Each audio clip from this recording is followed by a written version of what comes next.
Introducing the all-new Corolla.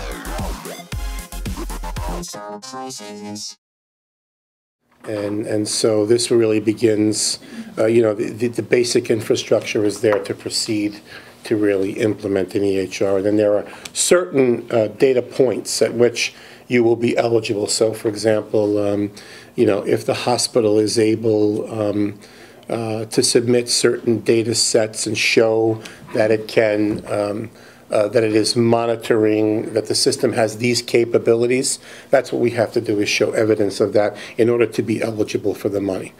The purpose actually of the EHR is technically for better care, better quality, reduced duplication, which means reduced cost.